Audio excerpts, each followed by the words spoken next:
দেবীর বোধন। জয়রামবাটিতে পুনরাগতা শ্রীমা দেখিলেন পল্লীশ্রী পূর্বেরই ন্যায় আছে। জনক জননী ভ্রাতা ভগিনী আত্মীয় স্বজনের স্নেহ প্রীতি সমভাবেই রইয়াছে। দৈনন্দিন কর্মপ্রবাহ আলাপ আলোচনা আগের মতোই চলিতেছে, কিন্তু তবু প্রাণের নিভৃত কোণে কোন অস্ফুট ব্যথা যেন মাঝে মাঝে গুমরাইয়া উঠিতেছে। কামারপুকুরে যে দৈব আনন্দের অধিকারিণী তিনি হইয়াছিলেন, তাহা স্মৃতি অবিরাম অন্তরে জাগ্রত থাকিয়া অথচ বাহিরে উহার কোন প্রতিচ্ছবি দেখিতে না পাইয়া পদে পদে ব্যাহত হইতে লাগিল, এবং সে প্রতিক্রিয়া তাহার হৃদয়কে মথিত করিতে লাগিল। শরতের পর হেমন্ত, হেমন্তের পর শীত আসিল। শ্রীমা শুধু উৎকণ্ঠ হইয়া রইলেন। যদি দৈবাত আদান প্রদানের সমস্ত বাধা অতিক্রম করিয়া উদাসীন প্রায় এই ক্ষুদ্র গ্রামে সেই নরদেবের কোন সংবাদ আসিয়া পড়ে। দেখিতে দেখিতে সুদীর্ঘ 4 বৎসরেরও অধিক কাল কাটিয়া গেল। এই সময়ের মধ্যে দক্ষিণেশ্বরের 2-1টি কথা হঠাৎ আসিয়া পড়িয়া গ্রামের জল্পনার খোরাক যোগাইতে লাগিল। গ্রামবাসী যাহা শুনিল তাহা হইতেই সিদ্ধান্ত করিয়া বসিল যে শ্রীরামকৃষ্ণ উন্মাদ। শ্রীমায়ের মনে বা কার্যে তখন পূর্বের ন্যায় স্ফূর্তি ছিল না। যন্ত্রবৎ তিনি সব করিয়া যাইতেছিলেন, কিন্তু অহরহ শ্রীরামকৃষ্ণের বিরহজনিত মর্মব্যথার কালিমা তাহার বদনমণ্ডলে লিপ্ত থাকিয়া যদিও সহানুভূতি সম্পন্না পল্লীবালাদের দৃষ্টি আকর্ষণ করিতেছিল, তথাপি অজ্ঞতা ও সংকীর্ণতা মিশ্রিত সে সহানুভূতি যখনই আত্মপ্রকাশে অগ্রসর হইত, তখনই শ্রীমায়ের নিবিড় ব্যথাকে নিবিড়তর করিয়া তাহার পল্লী জীবন অসহনীয় করিয়া তুলিত।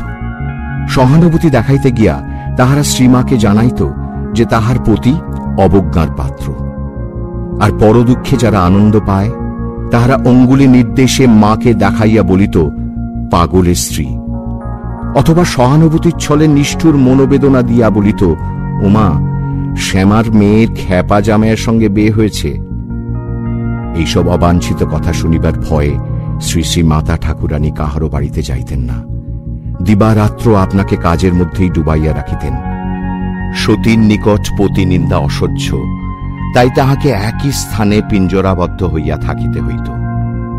একান্তই মন হাঁপাইয়া উঠিলে তিনি গ্রামের ভক্তিমতী সহৃদয়া রমণী ভানুপিসির গৃহের বারান্দায় যাইয়া স্বীয় অঞ্চল বিছাইয়া শুইয়া কাটাইতেন।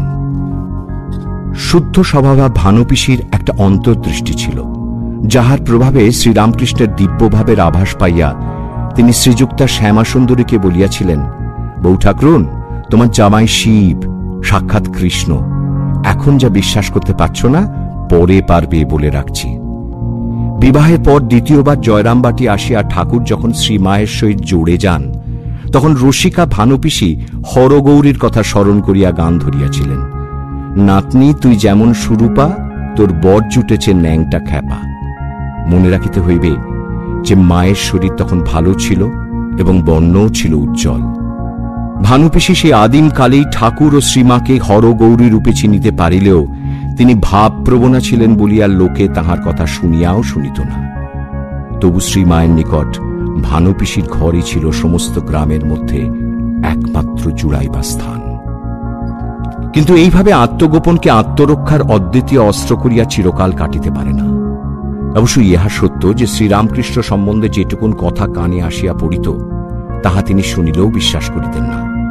প্রেম ঘন মূর্তি যাহার পূত সান্নিধ্যে তিনি কিছুদিন পূর্বে অনির্বচনীয় আনন্দে ভাসিতেছিলেন, যাহার দিব্য আবেশ তাহাতেও সংক্রামিত হইয়া অননুভূত উল্লাসের সঞ্চার করিয়াছিল, যাহার পরহিত চিন্তা দর্শনে তিনি চমৎকৃত হইয়াছিলেন, যাহার জ্ঞান ও গর্ব উপদেশ ও হাস্য কৌতুক সকলকে মন্ত্রমুগ্ধবৎ সহসা অন্য রাজ্যে লইয়া যাইত বা দীর্ঘকাল নিজ সকাশে বসাইয়া রাখিত, তিনি পাগল, ইহা একান্তই অবিশ্বাস্য।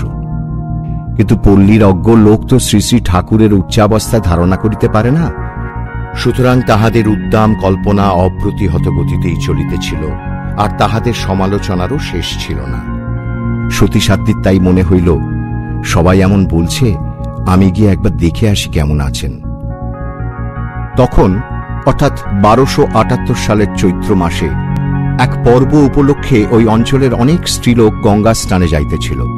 শ্রীমায়েরও ইচ্ছা হইল যে তিনি তাহাদের সঙ্গে যান, তিনি ভয়ে ও লজ্জায় পিতাকে কিছু বলিতে পারেন না, অথচ মনের ভাব একেবারে চাপিয়া রাখাও অসম্ভব। শেষ পর্যন্ত একটি মেয়েকে সব খুলিয়া বলিলেন। সে শ্রীযুক্ত রামচন্দ্রকে সব বলিয়া দিল। উদারমনা পিতা শুনিয়া বলিলেন, যাবে, বেশ তো। তিনি নিজেই কন্যার সঙ্গে চলিলেন। কন্যা ও সঙ্গীগণের সহিত শ্রীরামচন্দ্র হাটিয়াই তারকেশ্বরের পথে কলকাতা রওনা হইলেন। প্রায় 60 মাইল পথ তাহাদিওকে অতিক্রম করিতে হইবে। শ্রীমা সঙ্গী ও সঙ্গিনীদের সহিত প্রথমটা বেশ আনন্দেই চলিলেন। পথের দুধারে উন্মুক্ত প্রান্তর, প্রান্তরের মাঝে মাঝে রবিশস্যের শ্যামল ছবি, কোথাও বা ঘন বৃক্ষ সমাচ্ছন্ন গ্রাম, মধ্যে মধ্যে সুশোভিত দীর্ঘিকা নয়ন মনে আনন্দ প্রদান করিতেছে। আবার মধ্যে মধ্যে বিস্তীর্ণ পথপার্শ্বস্থ বিশাল অশ্বত্থ, বট প্রভৃতি বৃক্ষসমূহ ক্লান্ত প্রতীক্ষে বিশ্রামের জন্য সাদরে আহ্বান করিতেছে। এইসব দেখিতে দেখিতে প্রথম 2-3 বেশ কাটিয়া গেল। কিন্তু দেহে স্ফূর্তি থাকিলেও এবং শীঘ্র দক্ষিণেশ্বরে পৌঁছবার অদম্য উৎসাহ মনে জাগিলেও ম্যালেরিয়ার দেশে বাস করিয়া শ্রীমায়ের স্বাস্থ্য খুব ভালো ছিল না। বিশেষত এত দীর্ঘ পথ চলা তাহার জীবনেই প্রথম। অপরের অসুবিধা হইবে, পিতা উদ্বিগ্ন হইবেন ইত্যাদি ভাবিয়া এবং স্বাভাবিক সংকোচবশত তিনি নিজ চরণদ্বয়ের অপুটতার কথা 2-3 দিন চাপিয়াই ছিলেন। কিন্তু অবশেষে প্রবল জ্বরে সম্পূর্ণ অক্ষম হইয়া পড়ায় পিতাপত্রীকে বাধ্য হইয়া একখানি ছুটিতে আশ্রয় লইতে হইল। ওই অবস্থায় শ্রীমায়ের মনের নিদারুণ কষ্টের কথা সহজেই অনুমেয়। জ্বরের যন্ত্রণা তাহার জীবনেই নূতন নহে, উহাতে হতাশ হইবার কোনো কারণ ছিল না। এমনকি এই অজ্ঞাত স্থানও তাহাকে তেমন চিন্তিত করিতে পারে নাই। কিন্তু সর্বাপেক্ষা কষ্টদায়ক হইল তিনি অতিবাঞ্ছিত পতি সন্দর্শনে কবে সক্ষম হইবেন, এই সমাধানহীন সমস্যা। এই সমবেদনা ওই দৈহিক যন্ত্রণার মধ্যে এক অলৌকিক দর্শন উপস্থিত হইয়া তাহাকে শান্তি প্রদান করিল। শ্রীমা জ্বরে যখন একেবারে বেহুঁশ, লজ্জাসরম রহিত হইয়া পড়িয়া আছেন, তখন দেখিলেন পার্শ্বে একজন রমণী আসিয়া বসিল। মেয়েটির রং কালো, কিন্তু এমন সুন্দর রূপ তিনি কখনো দেখেন নাই। সে বসিয়া তাহার গায়ে মাথায় হাত বুলাইয়া দিতে লাগিল। এমন নরম ঠান্ডা হাত, গায়ের জ্বালা যেন তখনই জুড়াইয়া গেল। শ্রীমা জিজ্ঞাসা করিলেন, তুমি কোথা থেকে আসছ গা? নবাগতা কহিল, আমি দক্ষিণেশ্বর থেকে আসছি। শুনিয়া অবাক হইয়া মা বলিলেন, দক্ষিণেশ্বর থেকে? আমি মনে করেছিলাম দক্ষিণেশ্বরে যাব, তাকে দেখব, তার সেবা করব। কিন্তু পথের জ্বর হওয়ায় আমার ভাগ্যে ওইসব আর হল না। মেয়েটি বলিল, সে কি, তুমি দক্ষিণেশ্বরে যাবে বই কি? ভালো হয়ে সেখানে যাবে, তাকে দেখবে, তোমার জন্যেই তো তাকে সেখানে আটকে রেখেছি। শ্রীমা বলিলেন, বটে, তুমি আমাদের কে হও গা? মেয়েটি বলিল, আমি তোমার বোন হই। মা বলিলেন, বটে, তাই তুমি এসেছ? ঐরূপ কথাবার্তার পরেই তিনি ঘুমাইয়া পড়িলেন। পরদিন প্রাতে দেখা গেল শ্রীমায়ের জ্বর সারিয়া গিয়াছে। ওই দিব্য দর্শনের পর তাহার মনেও তখন যথেষ্ট উৎসাহ আসিয়াছে। সুতরাং পিতা যখন বলিলেন যে এই বিদেশে নিরুপায় হইয়া পড়িয়া থাকা অপেক্ষা ধীরে ধীরে অগ্রসর হওয়াই ভালো, তখন তিনি সানন্দে সম্মত হইয়া পিতার সহিত চলিলেন। সৌভাগ্যক্রমে অল্প দূরেই একখানি পালকিও পাওয়া গেল। রাস্তায় আবার জ্বর আসিল, কিন্তু তাহার প্রকোপ তেমন অসহ্য নহে। অধিকন্তু শ্রীমা তখন অসহায় নহেন। সুতরাং পিতার দুশ্চিন্তা বাড়ানো অনাবশ্যক ভাবিয়া কাহাকেও কিছু বলিলেন না। ক্রমে সুদীর্ঘ ভ্রমণের পর শেষ পথটুকু নৌকায় চড়িয়া রাত্রি 9টার সময় তাহারা দক্ষিণেশ্বরে উপনীত হইলেন। জয়রামবাটি হইতে আগত সকলে যখন দক্ষিণেশ্বরে গঙ্গার ঘাটে নামিতেছেন, তখন শ্রীমা শুনিতে পাইলেন ঠাকুর বলিতেছেন, ও রিদু, বারবেলা নাই তো রে, প্রথমবার আসছে। শ্রীমা নিশ্চিন্ত ছিলেন যে তিনি গঙ্গার ওপর নৌকাতেই বারবেলা কাটাইয়া আসিয়াছেন। অধিকন্তু শ্রীরামকৃষ্ণের সেই প্রথম কথাতেই এমন একটা প্রাণ ঢালা প্রেমের স্পর্শ ছিল, যাহার টানে তিনি সোজা ঠাকুরের ঘরে গিয়া উঠিলেন। অপরেরা নহবতে বা অন্যত্র চলিয়া গেলেন।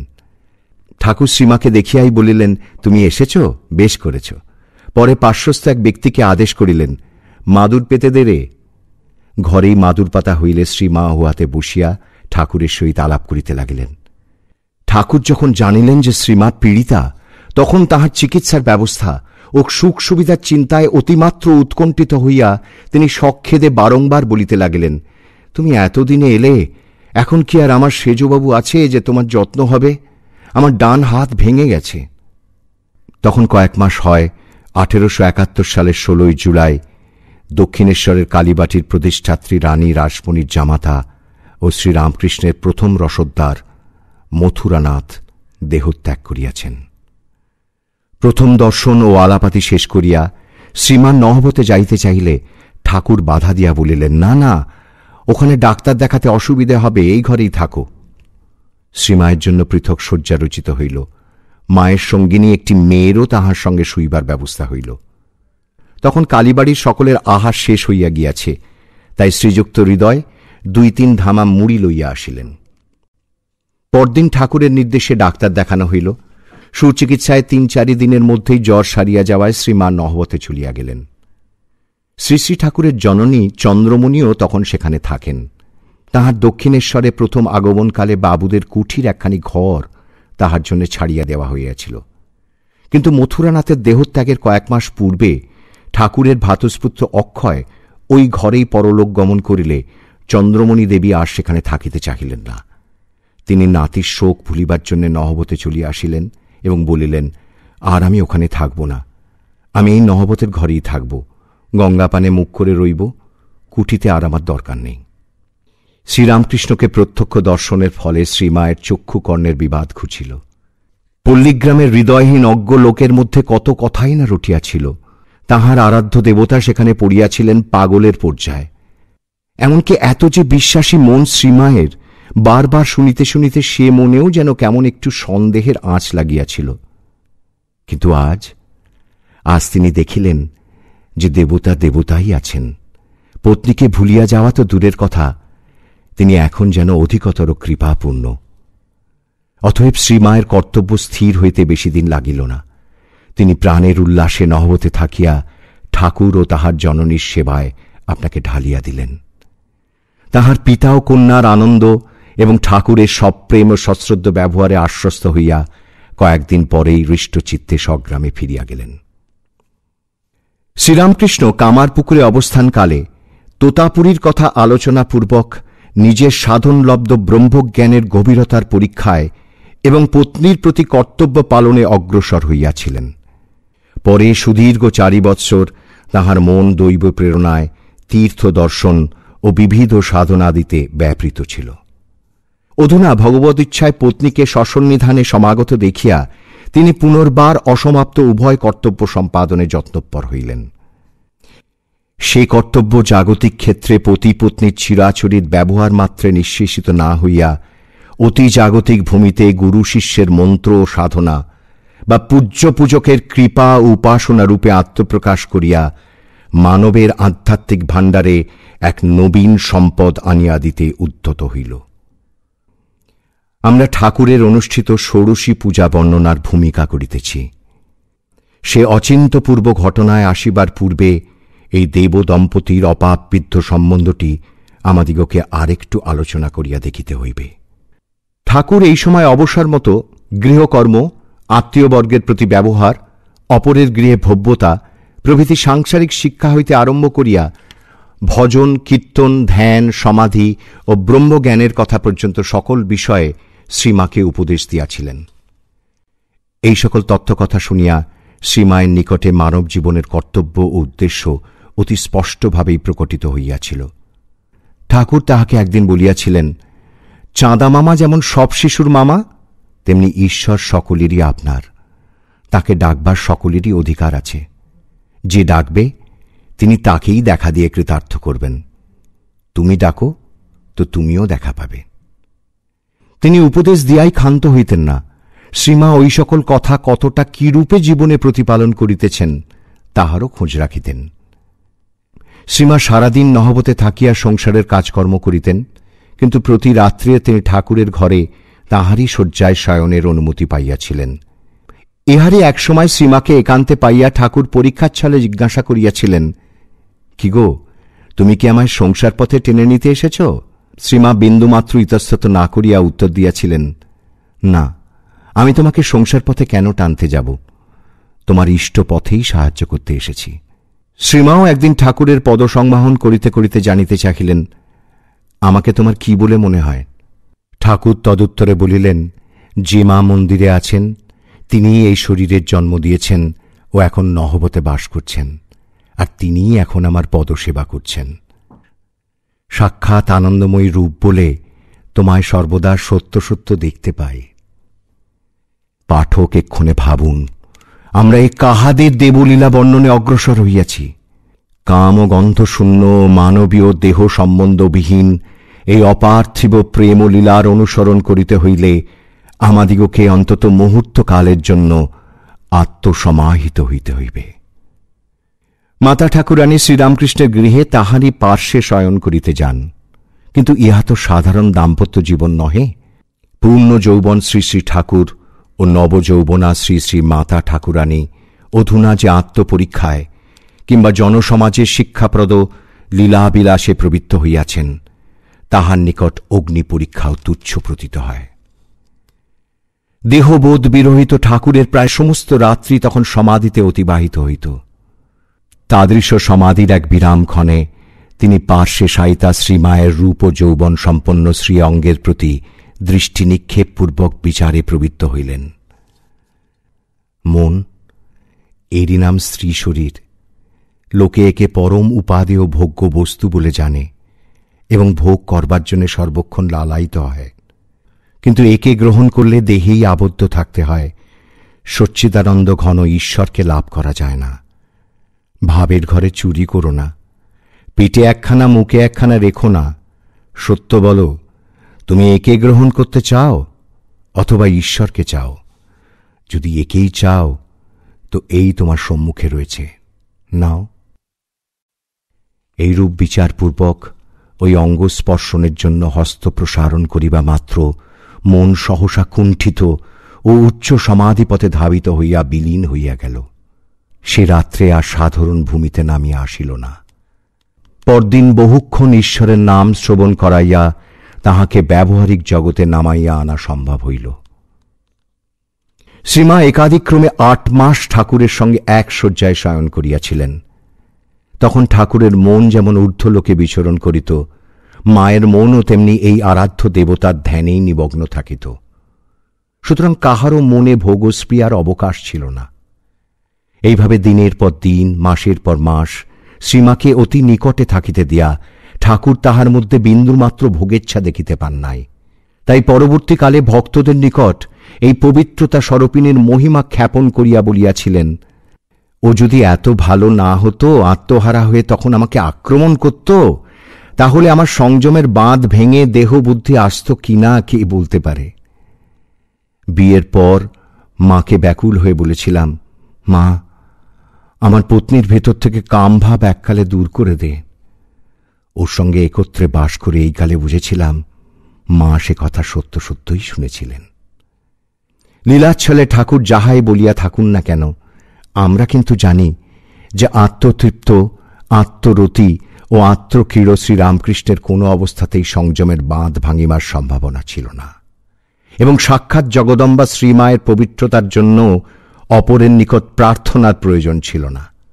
তথাপি আদর্শ স্থাপনের উদ্দেশ্যে ঐরূপ লীলাবিলাস হইয়াছিল বলিয়া লোককল্যাণার্থ সেই অতি গোপনীয় তথ্য প্রকাশে বলা আবশ্যক ছিল।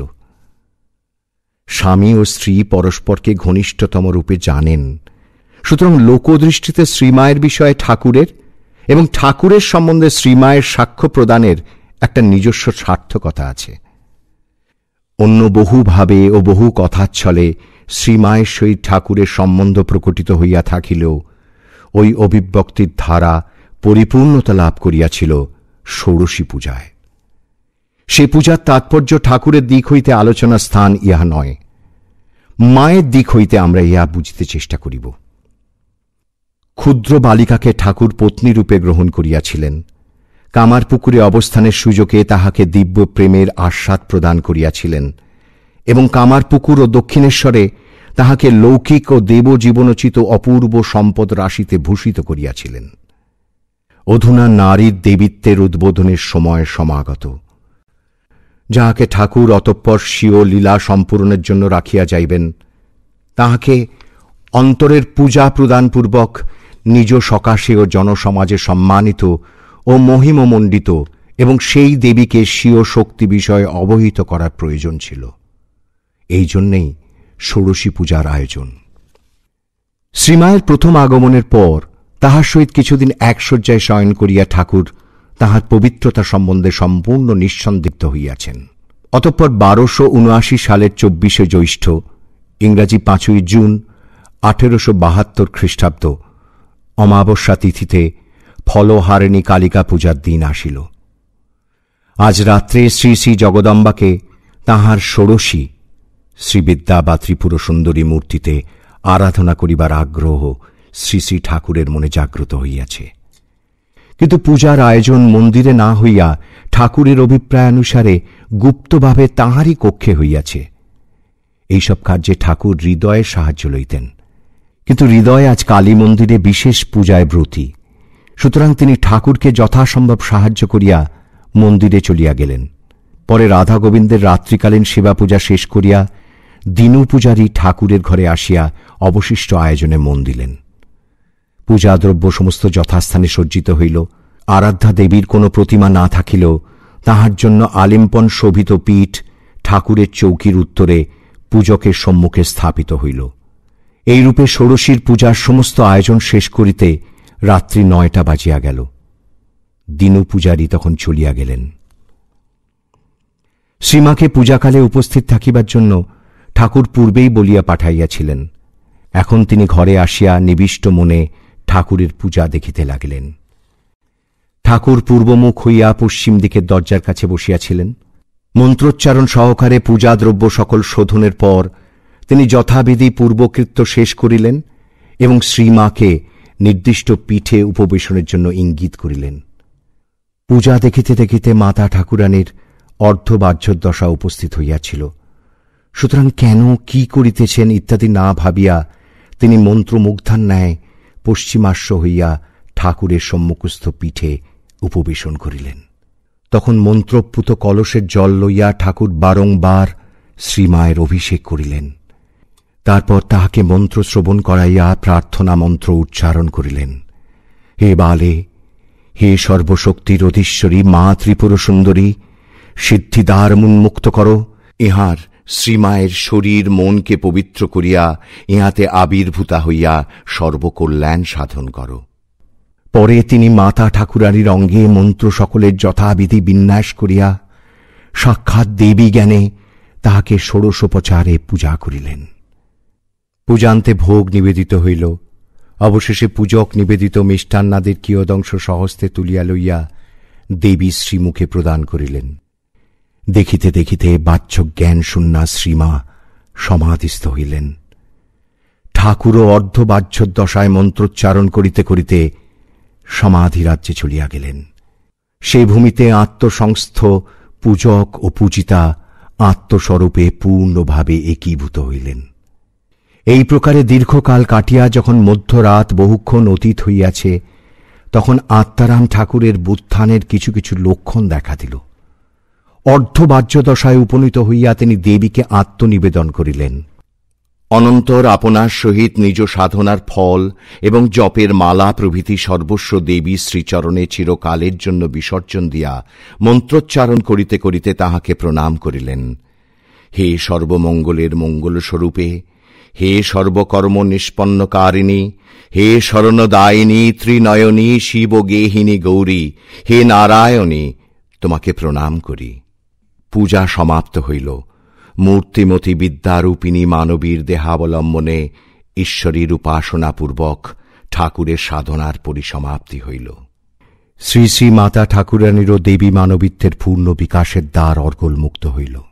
পূজা শেষে বাহ্যভূমিতে প্রত্যাবর্তন আনতে স্বগৃহে যাইবার পথে তাহার মনে পড়িল যে শ্রী শ্রী ঠাকুরের প্রণাম ফিরাইয়া দেন নাই।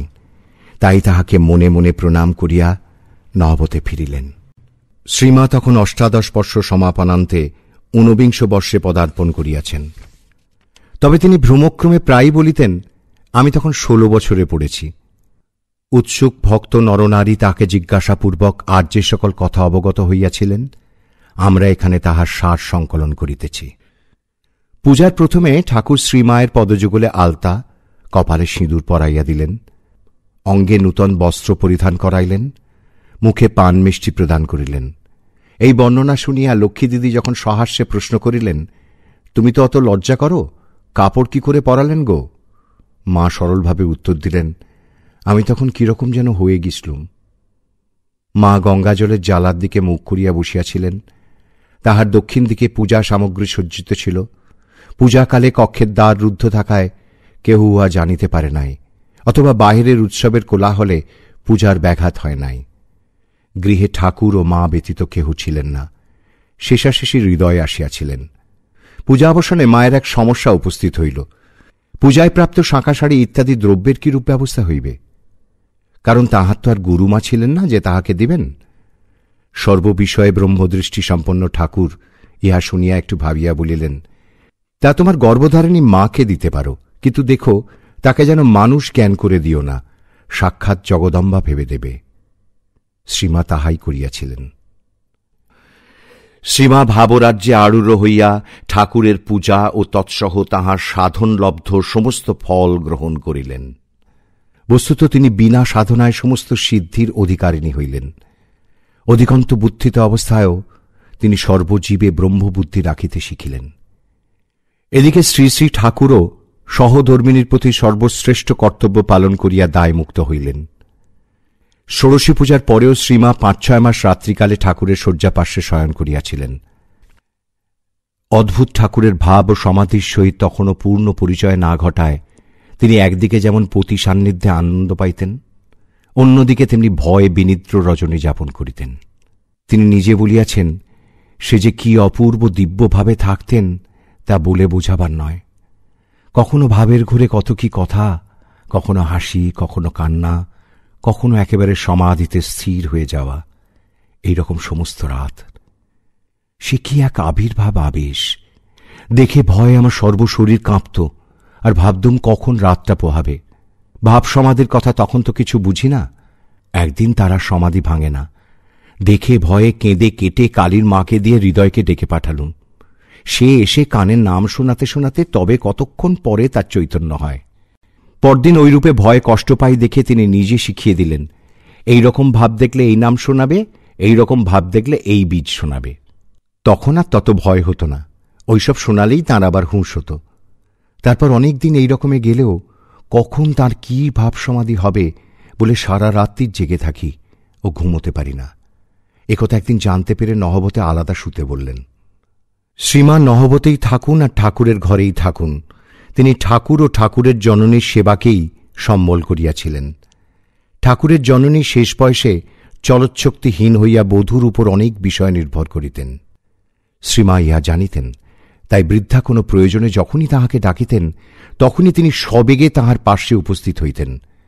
কেহ যদি সাবধান করিয়া দিত যে এইভাবে ছুটিলে নহবতের নিচু দরজায় মাথা ঠুকিয়া যাইতে পারে, তবে তিনি উত্তর দিতেন, হলই বা, তিনি আমার গুরুজন আর মা। আহা, তিনি বুড়ো হয়েছেন, আমি যদি তাড়াতাড়ি না যাই তার অসুবিধে হতে পারে, সেই জন্যে দৌড়ে যাই। ঠাকুরের জননী তখন নহবতের উপরে থাকিতেন, মা থাকিতেন নিচে। ঠাকুরের সেবাও তিনি এইরূপ সর্বান্তঃকরণেই করিতেন। এই সেবা অবলম্বনে তিনি তাহার যেটুকু সাহচর্য পাইতেন তাহাই তাহার পক্ষে যথেষ্ট ছিল। সেই সেব্য সেবক লীলা আবার দৈহিক প্রয়োজন সাধনে আবদ্ধ না থাকিয়া অনেক ক্ষেত্রে উচ্চ আধ্যাত্মিক ভূমিতে বিকশিত হইত। বাহ্যভূমিতে বিচরণকালে ঠাকুর এই সময় প্রকৃতির ভাবের প্রাধান্যবশত আপনাকে জগদম্বার সখী বা পরিচারিকা মনে করিতেন এবং শ্রীমাকে ঐরূপ জগদম্বার অপর সখী বলিয়া জানিতেন। শ্রীমাও সানন্দে ও সযত্নে কাঁচুলি ও অলঙ্কারাদি দ্বারা ঠাকুরকে নারীবেশে সাজাইয়া দিয়া নিজেকে তাহার সখী ভাবিয়া উল্লসিতা হইতেন। এই সেবা বিষয়ে তাহার কোনো দাবি দাওয়া ছিল না। ঠাকুর যখন যতটুকু যেভাবে চাইতেন তিনি তাহাই সম্পাদন করিয়া তৃপ্ত থাকিতেন। ষোড়শী পূজার প্রায় 1 বৎসর পরে শ্রীমা অসুস্থ হইয়া পড়িলেন। ঠাকুরের দ্বিতীয় রসোদ্ধার শ্রীযুক্ত শম্ভুনাথ মল্লিক ডাক্তার প্রসাদবাবুকে ডাকাইয়া চিকিৎসা করাইলেন, কিন্তু কোনো ফল হইল না। অগত্যা দক্ষিণেশ্বরে থাকিয়া ঠাকুরের উদ্বেগ উৎপাদন অনুচিত মনে করিয়া শ্রীমা সকলের পরামর্শে কামারপুকুর হইয়া জয়রামবাটি চলিয়া গেলেন।